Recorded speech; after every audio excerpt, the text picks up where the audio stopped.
好，那么既然发烧有用，那么多少度才合适？38度到38度5啊，大概太高也不行啊。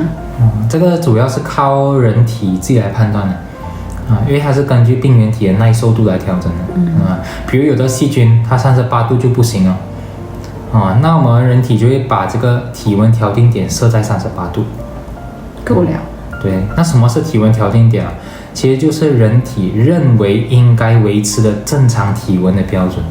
简单来说，就是人体的理想体温、理想值。那么现在理想体温被调到38度，而我们的人体实际的体温还是37嘛，是吧？这时候人体就会努力往这个方向，往38度走。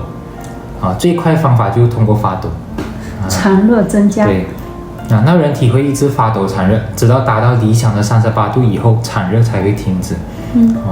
那么如果有的病原体在38度还是很活跃，那人体就会把理想的体温定在39度，最高，对，再冲一下。对，以此类推所以具体体温多少合适要看病原体来决定。所以每一次每个人不一样。对对对这不是我们人为定的人体自己会判断。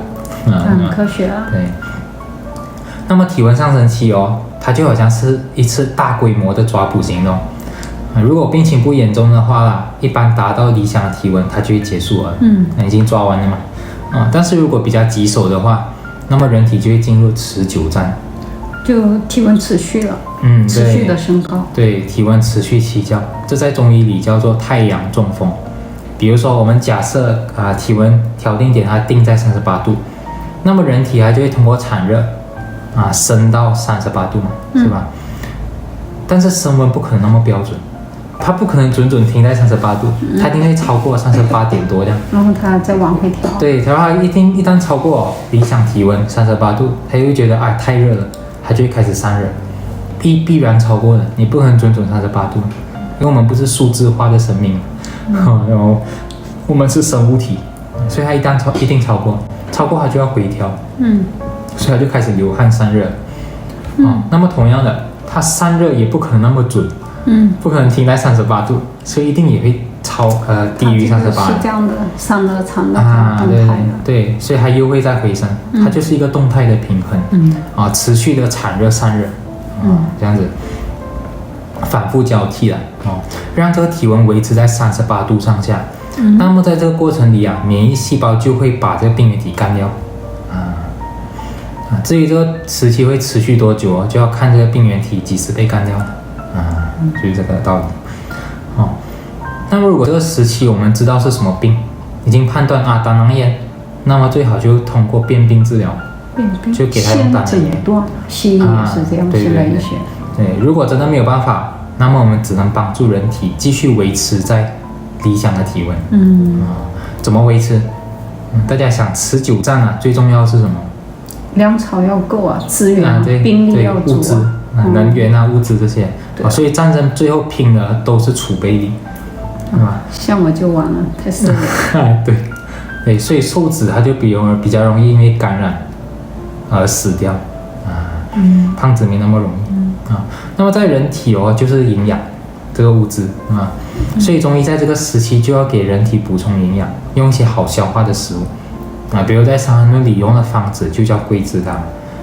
因为发烧其实人是不想要吃东西，就你的消化也是差一些的。对，所以用药的时候还是要给他补了。你用一些好消化的，给他送一些好吸收的粮草进去。对，然后这个桂枝汤里面几乎都是食物，而且他最后还提醒要多喝热稀粥，是吧？这稀粥最快能量。他的那个医嘱里面特别详细。对。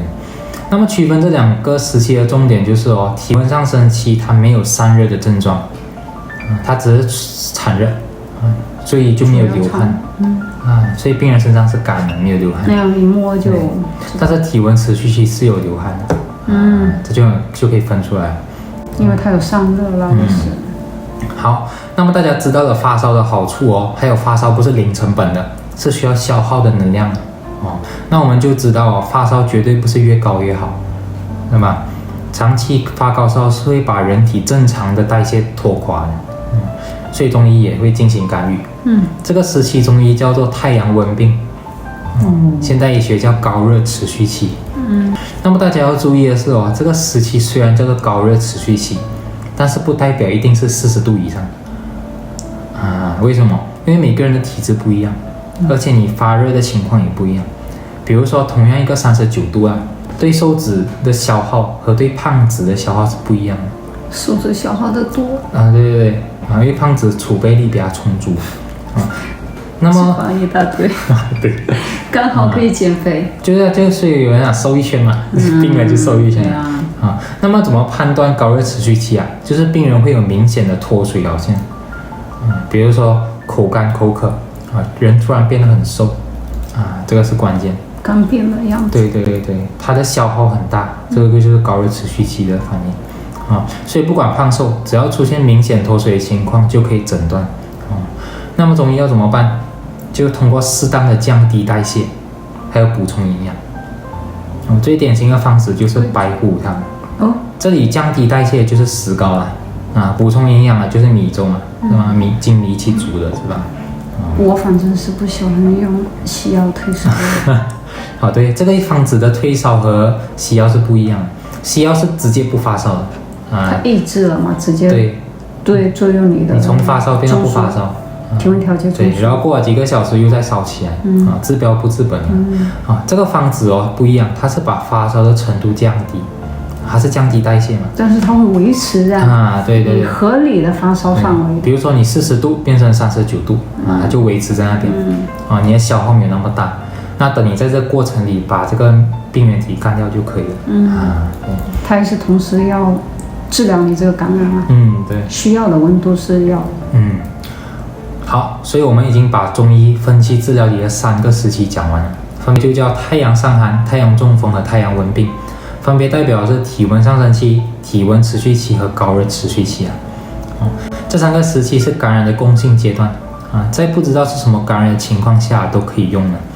而且有时候效果比变病治疗还好分期治疗对，而且这里面代表的3个方子也很有意思，麻黄桂枝白虎汤对，麻黄汤代表的是青龙，青龙对因为左青龙对右白虎桂枝汤是朱雀因为麻黄是青黄色嘛，像青龙一样然后桂枝是红褐色的嘛朱雀一样然后白虎汤石膏白色的所以很有意思好，我们已经把感染性疾病的特点讲完了三人论的前一部分也已经结束了，那我们下次就会进入正文的讨论，一起发现三人论带给我们健康的意义有多么的实在和先进好，如果喜欢我们的内容可以按赞订阅，把影片分享出去，也欢迎你们留言分享你们的看法。好，我们下期再见啦。